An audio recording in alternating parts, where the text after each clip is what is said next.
Israel, one of the most important countries in the Middle East, is heading towards its fourth election in just about 2 years. In this video, we will take a look at all the things that have been happening in Israel since the last 2 years. But for that, first, we must understand the election system in Israel.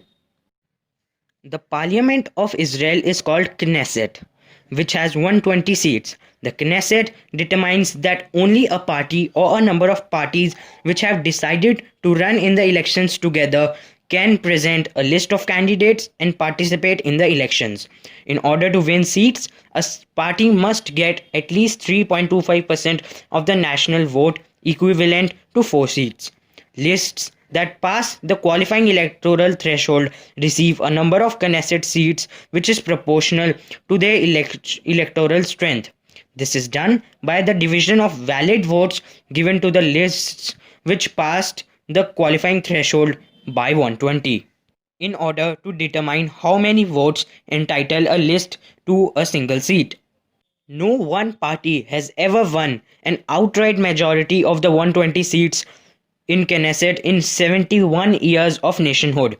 This makes post-election coalitions the key to victory, and negotiations can stretch on for weeks. The nation will continue having election until someone forms a government. The immediate reason given was the vulnerability of Prime Minister Netanyahu's ruling coalition after the resignation of Defense Minister Avigdor Lieberman.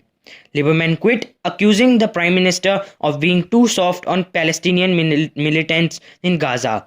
But many Israelis saw it as a ploy by Mr. Netanyahu to gain a renewed public mandate to remove prosecutors who were then in the final stages of drafting charges of bribery, fraud, and breach of trust against him.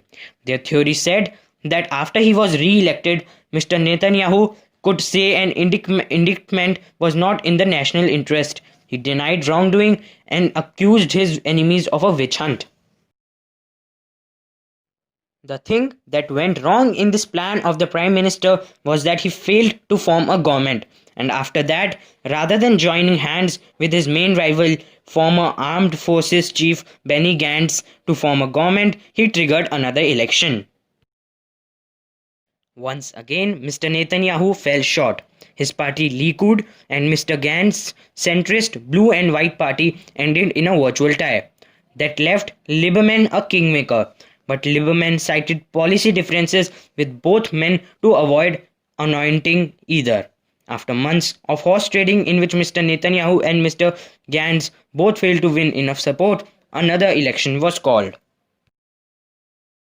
This time also, like the previous two elections, no one was able to form a government. But then, finally, Netanyahu and Gantz joined hand and decided to form a government together.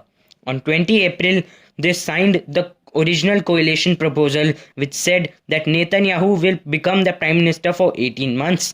After Netanyahu steps down, Gantz will take over as Israeli prime minister for at least 18 months. It was also agreed that the new Israeli government would have an equal number of cabinet ministers aligned with Likud and Blue and White. The terms of the agreement also provide that Gantz serve as defense minister when the new government is sworn in and would automatically become interim prime minister if early elections were to be called. The budget crisis was the main reason the alliance between Netanyahu's Likud party and Gantz's Blue and White ended. While Prime Minister Benjamin Netanyahu wanted the budget to cover the current year, his coalition partner Defense Minister Benny Gantz wanted one for 2020 and 2021, arguing that the country needed stability in fiscal policy in these difficult times. Mr. Netanyahu opposed a budget for 2021, a political tactic his critics say was aimed at ensuring the coalition's instability so that he could pull the rug from under Mr. Gantz's feet just when it was time for him to rule. Gantz said in a statement, Netanyahu is taking us to elections just so he doesn't have to show up in court.